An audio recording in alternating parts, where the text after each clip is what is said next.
just as a reminder, Dan, when you go to leave, please stay low. I know you do. There's been a couple that haven't, but you're one that's good at it.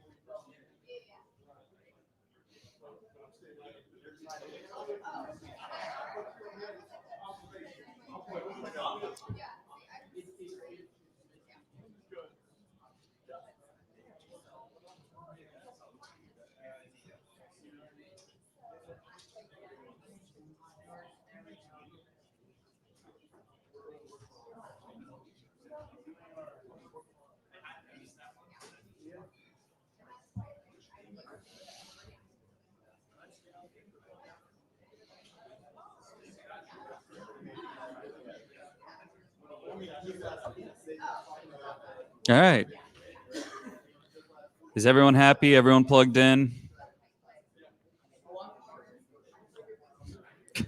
All right. And just as a reminder, I'm seeing a lot of camera bags in the back. If we could make sure they get tucked in under the tables way in the back or under the tables up front. Or, yeah, the one next to the refrigerator. Thank you, Stu. Absolutely.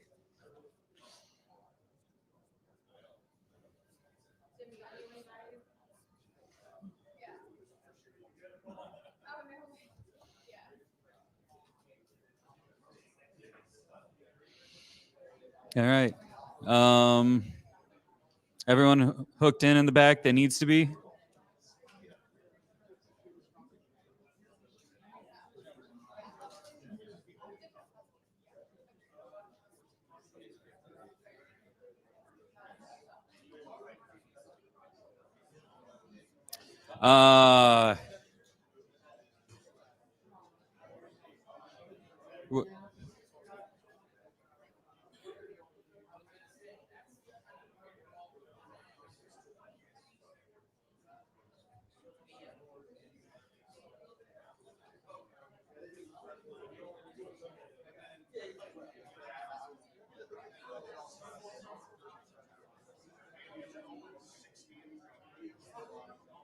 All right.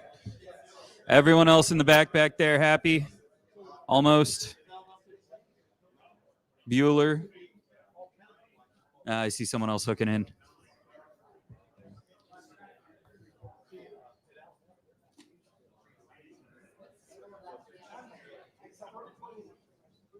A bit more volume, if possible. I don't know if I can. I've got everyone else kind of. You know what? Let me see.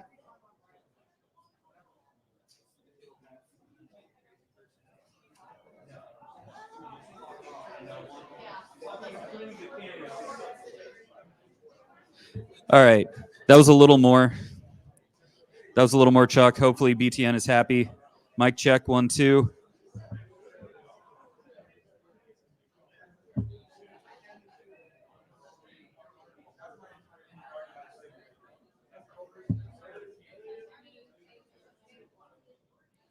Mic check.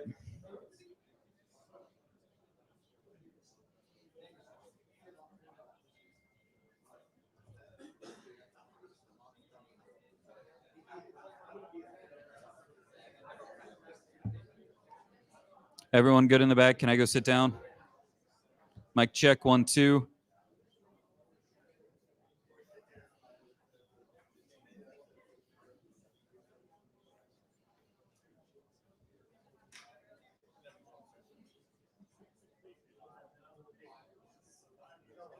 Hello, hello, hello. Mic check 1 2.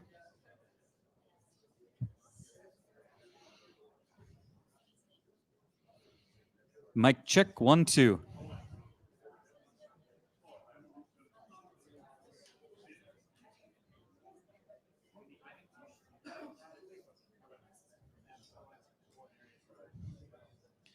Check 1 2.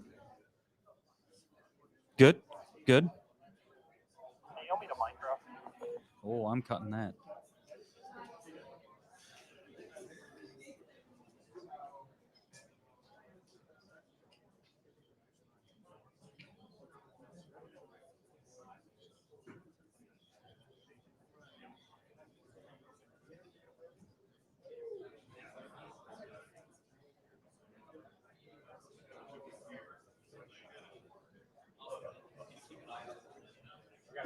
Thank you. Mic check, 1, 2. Mic check, 1, 2. I will try and check now. Check, check, check.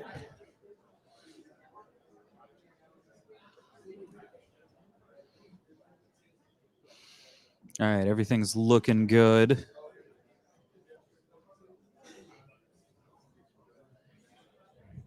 Mic check, 1, 2. Mic check.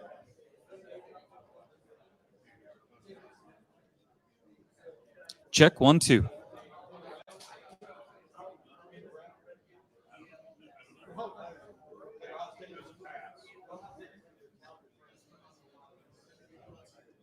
Mic check, 1, 2.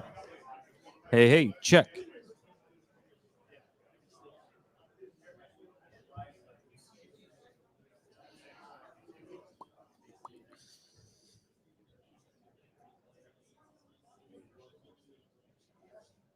All right.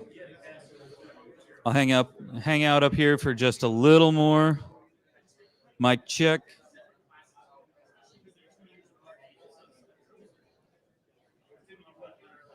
Make sure levels are clear.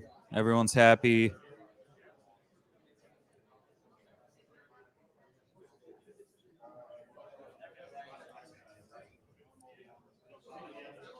All right. I'm going to call it there, Chuck. Hopefully BTN's happy.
So, folks, I'm going to have Jack Sawyer in the very back of the room for about 5 or 6 minutes, and then I'll have Coach up here momentarily.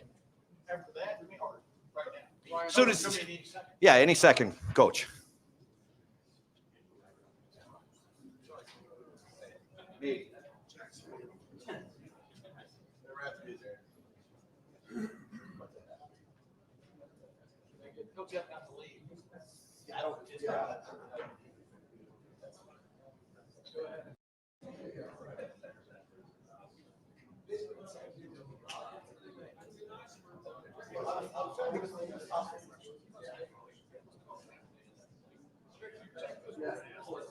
Very in tune with our surroundings.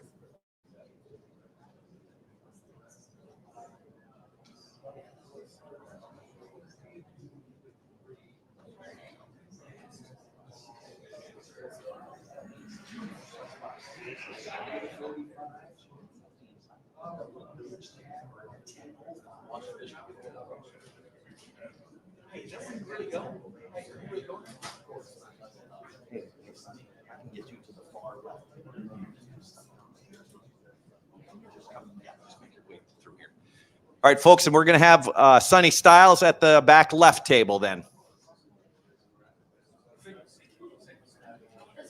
Mm-hmm.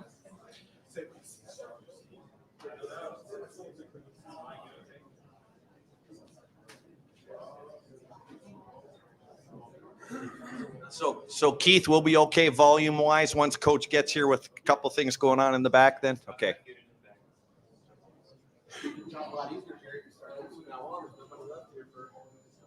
Yeah. So where am I? Okay. Anna? Is that Ava? Okay. And Louisa? You're observing here. And over on the Jarrett. I know, Bill. I know.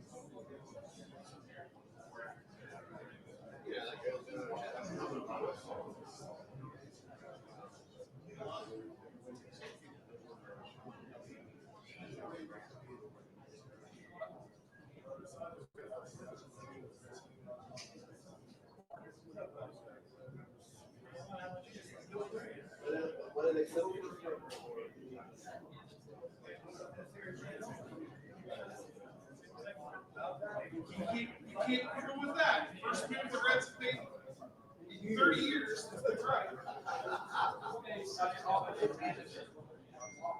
Confident ownership. Hey, Bates McCallum here in the said they now have a manager who's done more Great. scouts, personnel control, anybody else, any organization combined. So you might want to listen to him. There's no way he can accept these carte blanche. Yeah. That was obvious they were telling them nuts. They had this and everything. Who would play Denzel with his face of their computer?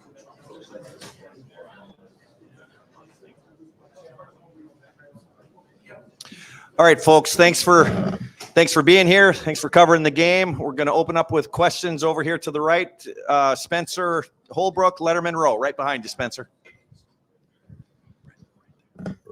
Ryan, when you have a half like you guys did in the first half, is it calm in the locker room? Is there a sense of just go out and get the thing done, or what did you see in the locker room from these guys that made you think that they were going to do what they did in the second half? It's a good question.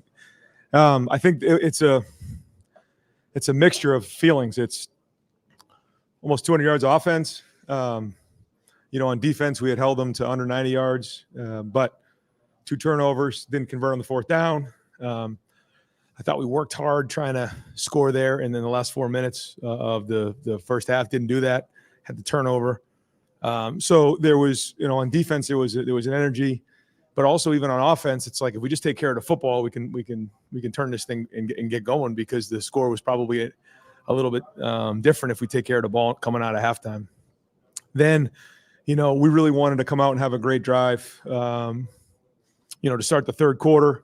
And then we start getting the short fields on the turnovers, and the game just, flipped there. And I think it ended up being 28 straight points. And so that was good to see. Not that you like to see those kind of things, but it is good to face a little bit of adversity and see how our team responds. And so all things we can learn from. Over to the left, Cameron Teague Robinson, The Athletic. Ryan, it seemed like you guys could run when you wanted to in this game. Deep at the line, kind of controlled Caleb Johnson. For both sides of the ball, how important for this program going forward was it for you to see that you could dictate things up front on off the line and deep at the line? Well, that was the challenge coming in was, we say 60 minutes of inside drill and figure out where we are running the ball and stopping the run. So we have a reference point moving forward. I think this can give us a lot of confidence moving forward. There was a big challenge to our entire team about physicality and toughness. I thought we answered that. We'll watch the film and get it figured out. But there's a team right there that feels like, they got challenged and they answered that. But as you can imagine, it didn't take too long for us to, set our focus on Oregon. And so, our focus is when we leave the locker room today that we're already starting on Oregon. But all that being said, we will watch the film tomorrow. We'll learn from it. We'll call out the champions, identify those, and make sure that we recognize the hard work that was done to go win this game, because we have a lot of respect for Iowa, Coach Ferentz, and the way they do things. It's a veteran team that's played a lot of football, and it's not easy to rush for 200 yards against that defense. But also, some of the throws in a red zone I thought were pretty well done today, because those are the types of throws you have to make against a really good defense. Over to the right, Dylan Davis, Delaware Gazette. Ryan, we know how good Tyleik Williams is, but just how big of a difference does he make to what you're able to do inside, especially in a game like this where they're going to try to run right at you?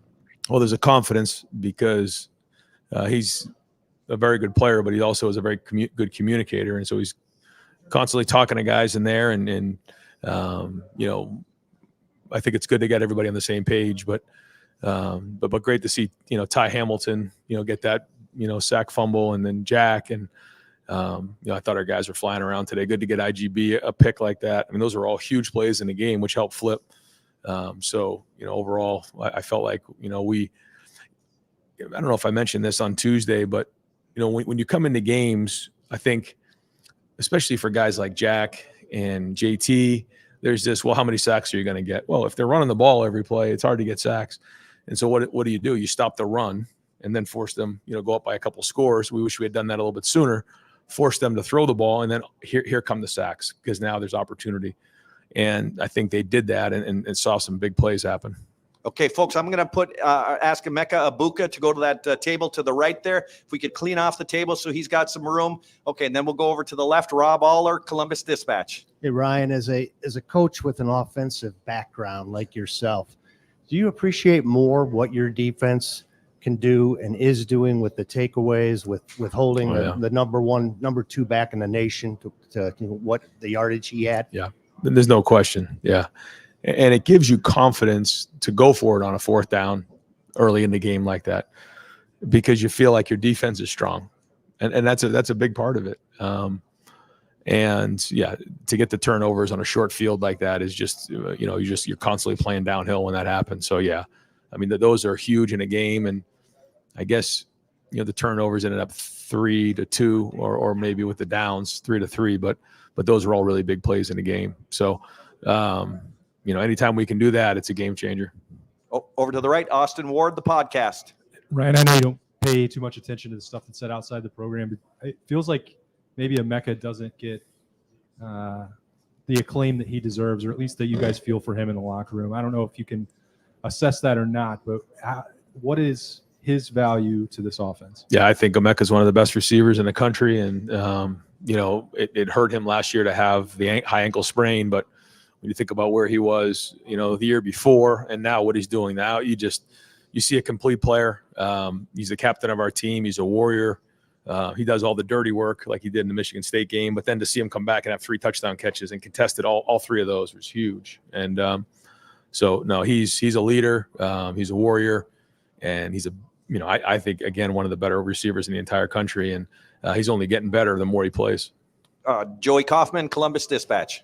Ryan, just 2 quick things. One, what is Carnell's status? Then 2, as far as the turnover thing goes, like people talk about turnover luck and all that, but it seems like you guys are forcing some of those fumbles, and just wanted to kind of, has that been like a concerted effort sort of thing? I mean, always. I think any defense would tell you that they work on, poking the ball out. I think our guys have done a good job of that, and the quarterback is usually the most vulnerable guy. And so, the strip sacks are huge, and we had 2 of those today.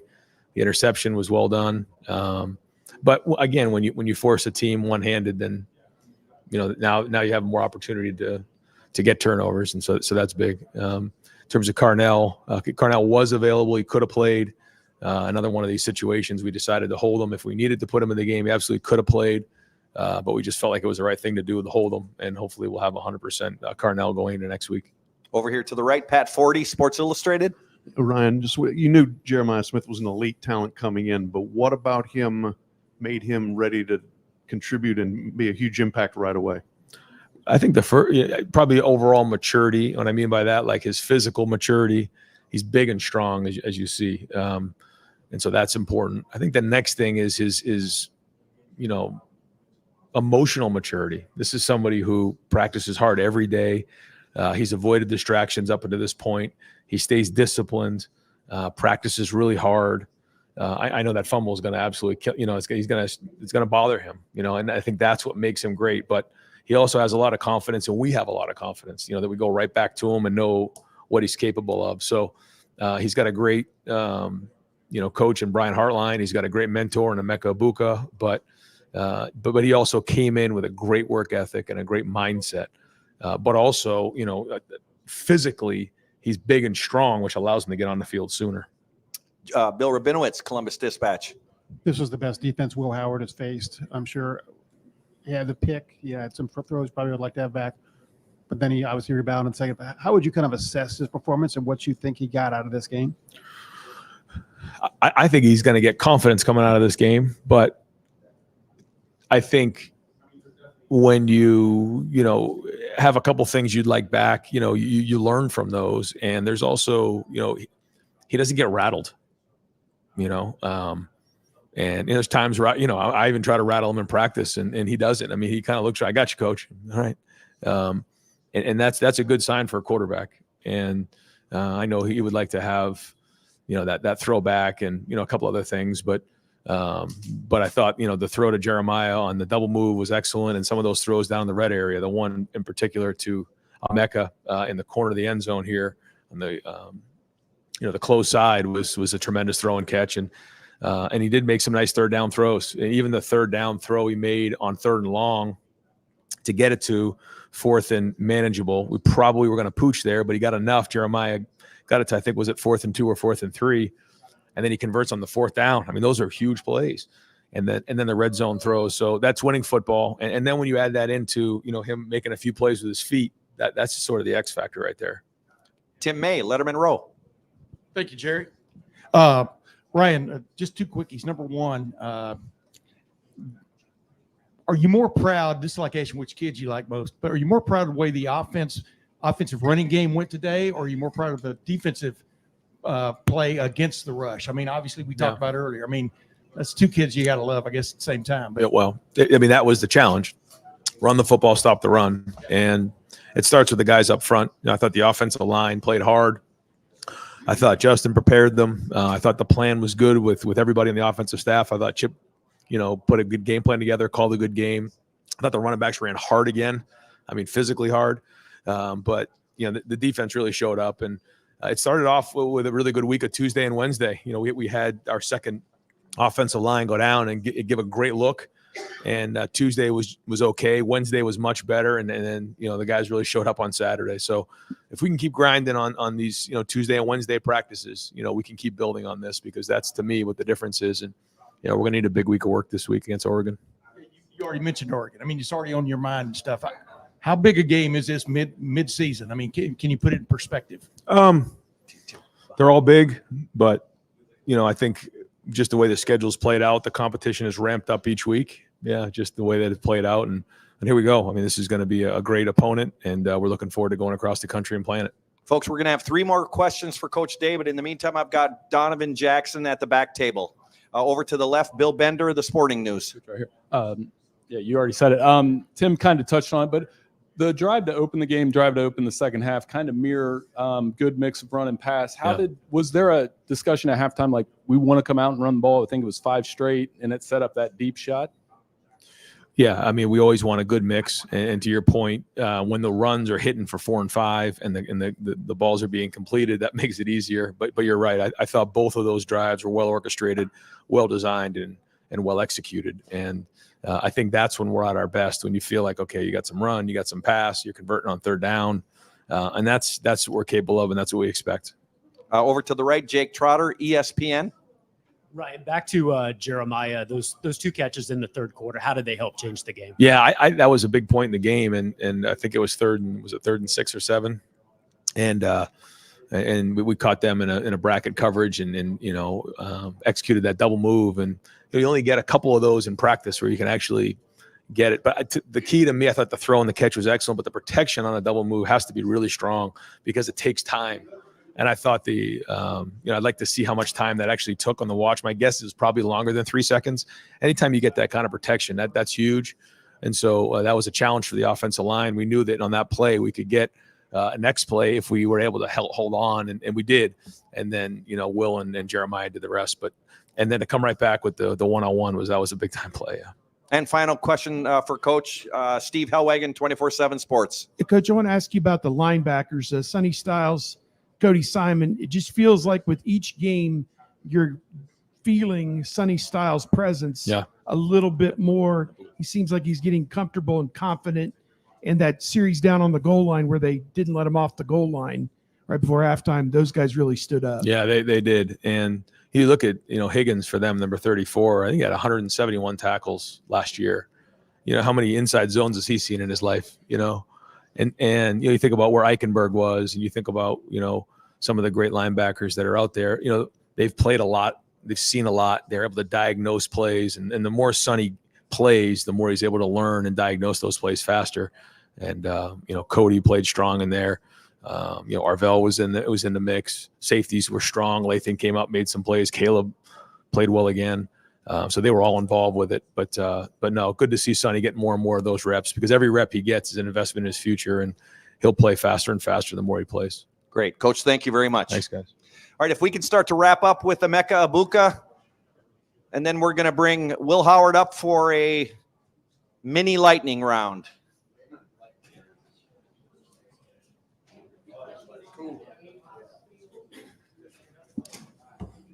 What's up, guys? How we doing?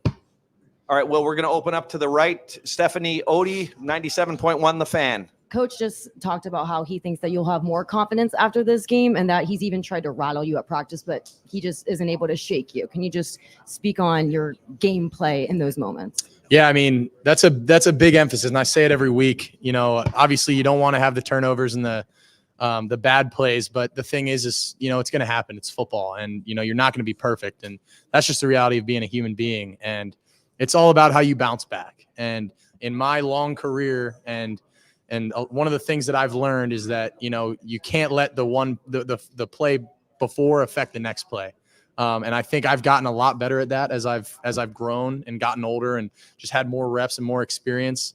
But you know, he tries to emulate that at practice, and he tries to get in my head, and you know, he tries to make practice harder than the games, and he does. And I think we do that as well. You know, we push ourselves in practice so that it is truly harder than the games. And then you can come out here and just play free and not worry about things. And you know, just the confidence that I have right now, especially with the guys I have around me, like stuff like that's not going to shake me, you know. And I think I've done a good job of that thus far this season. Obviously, don't want to have, you know, the pick there and the turnovers, and that's, you know, got to clean that up. But you know, in the moment, what you have to do is you have to move on. And I think I did a good job of that, and I think we as a team did a good job of that. Over to the left, Cameron Teague Robinson, The Athletic. Will, it seemed like whenever you were going to hand the ball off to Trey or Quinshon, you could get 4 or 5 yards at least every time they touched the ball. What kind of confidence does an offensive line that dictates pace like that give you, whether in the run game or in the pass game? A ton, man. That was a huge emphasis coming into this game. You know, we knew we needed to be physical, play downhill football, and go at them. And I think our O-line took that challenge and ran with it, man. And those dudes are bad SOBs, man, and they're coming downhill and just rocking people off the ball. And I think they're playing really, really good football right now. They're just continuing to get better every single week. I think they played really well last week. I think they played I haven't watched the film yet, but I think they played really, really well this week. Love you. Who was that? Mac. Love you, Mac. But the overall, man, those guys are playing their butts off. And then, you know, I mean, you let Q and Trey do the rest. And, you know, we say we want to have our O-line get 2 and our backs get 2 every single play. And, you know, I think our O-line's getting us 4 and our backs can get us, you know, 60 plus. So, I mean, it's good. And I mean, our O-line's playing at a really, really high level right now. And, you know, across the board, I'm really proud of those guys. Noah Weiskopf, The Lantern. After that first half, what was the message to the team in the locker room? I mean, I wouldn't say anything was really different, man. It was we just came out and we said, you know, it's a new half, and you know, we always put the emphasis on that middle 8, you know, and ending the first half the right way and starting the second half the right way. And we did not execute the middle half in the first half, but coming out of the halftime, going down, getting a score, you know, getting a couple turnovers, like that was huge. And that was, you know, our emphasis was like, we have to come out and start fast. We got to go down and get a score. You know, we deferred, so we get the ball first. And then we got to come out and get some stops. And I mean, the defense played an unbelievable game today. And when you got a defense that's going to shut them down like they did, I mean, it's hard not to win a lot of games. Andy Backstrom, Letterman Row. Talked about earlier this year, there's Open and then there's Ohio State Open. How much did that factor in the red zone with Emeka, and just where are you at with kind of adopting that? Yeah, absolutely, man. It's one-on-one, you know, they're open. And I've said that. And, you know, I have all the trust in the world in those guys, and I've seen them do it in practice. You know, it makes my job easy when I can throw a ball to Emeka on that corner route, that last touchdown that we had. Wasn't a great throw, honestly. You know, we'd practice that play on the hash mark, you know, where I had a little more time to throw that. And, you know, we have it in the right middle, so it's a little more off the hash. I got to be a little quicker with it, and I left it a little inside, and Mac made a great play. And, you know, it's just like things like that, just giving guys chances. I mean, JJ, like that one-handed catch is, I mean, it's stupid. Like it's, you know, you just let them go make plays, man. And it's fun to watch. It's easy. And, you know, it makes my job pretty nice. Over to the right, James Watkins, Cleveland.com. Well, you've played in big games before, which means you've played in games before, big games before, trap games, some people say. What do you think you learn about a team in these kind of moments, and what did you learn today? Yeah, we said this coming into this game, you know, we were going to learn about this team. We're going to learn a lot about this team and our toughness and our ability to block out the noise and go down and get to work. And we knew we had a big one coming up this week, but we knew that this was a big one too. And I think our ability to just come out there and play some smash mouth football a little bit. I think we started well. The first quarter we only had one drive, but it was 14 plays, and we went down and scored. And the second quarter, just 2 turnovers, a turnover on downs. We beat ourselves. It's never the other team beating us, is us beating ourselves. But it's all about how you respond, and we came back and we did a great job. So I'm proud of the way that we played, but we got a big one coming up next week, so I'm excited. If we can start to wrap up with Donovan Jackson in the back, please. We got 2 more questions for Will Howard up front. Bill Rabinowitz, Columbus Dispatch. Yeah, everyone has been pointing to this Oregon game all season. Iowa's obviously a test. How well prepared are you guys? How do you feel going into that game with all the stakes? I think confidence-wise, we feel great. We've continued to iron things out and get better every single week, and I think that's true. I think we've learned a lot about ourselves and about this team. I think going into this game, we know that it's a big one, and I haven't really looked at it yet. We knew that this Iowa team was going to be a good team, so I mean, I looked at it a little bit, and on the bye week, and I started checking them out and seeing what they're about, and I'm excited, man. It's gonna be a good challenge. Played against Dylan a couple times. He's a great player. Their defense is good. I know Coach Lanning is a good coach, and he's going to have them ready. So I'm excited to get home now and start watching some film and get ready for these guys. And final questions for Will. Tim May, Letterman Row. Yeah, just real quick, Will. The way the first half ended for you and stuff, was there an inner monologue going, "Hey, I'm better than this"? I mean, you know what I mean? Or did you just get straightened out, I guess, at halftime? And then number 2, since I won't get another question, you and Dylan Gabriel, 2 guys from the Big 12 now going against each other in a Big 10 showdown. Just what does that mean to you? Yeah, man, it'll be fun. Going into halftime, I was pissed at myself, because I feel like it's uncharacteristic, putting the ball in harm's way like that. I want to be safe with the ball and my decision making. I'd like to hang my hat on that, and it's just like, but at the end of the day, man, like, you just got to flush it and move on. And you can't dwell on it too long in the moment. We'll go back right now and I'll go watch the film and gonna, be critical as possible and say, can't do this, got to be better. But in the moment, like, it's very, very, very important to just move on and brush it off. And then, going into next week, with Dylan, man, I actually, in 2022, we played at Oklahoma. That was Adrian was still playing, so I never actually have got to play against Dylan, but I know him. He's a good dude, man. And I got one of my boys from K-State's one of their safeties, so I'm excited to go out there. It's gonna be a fun game, man. Great. Will, thank you very much. Thank y'all. Go Bucks. Okay. Number 5.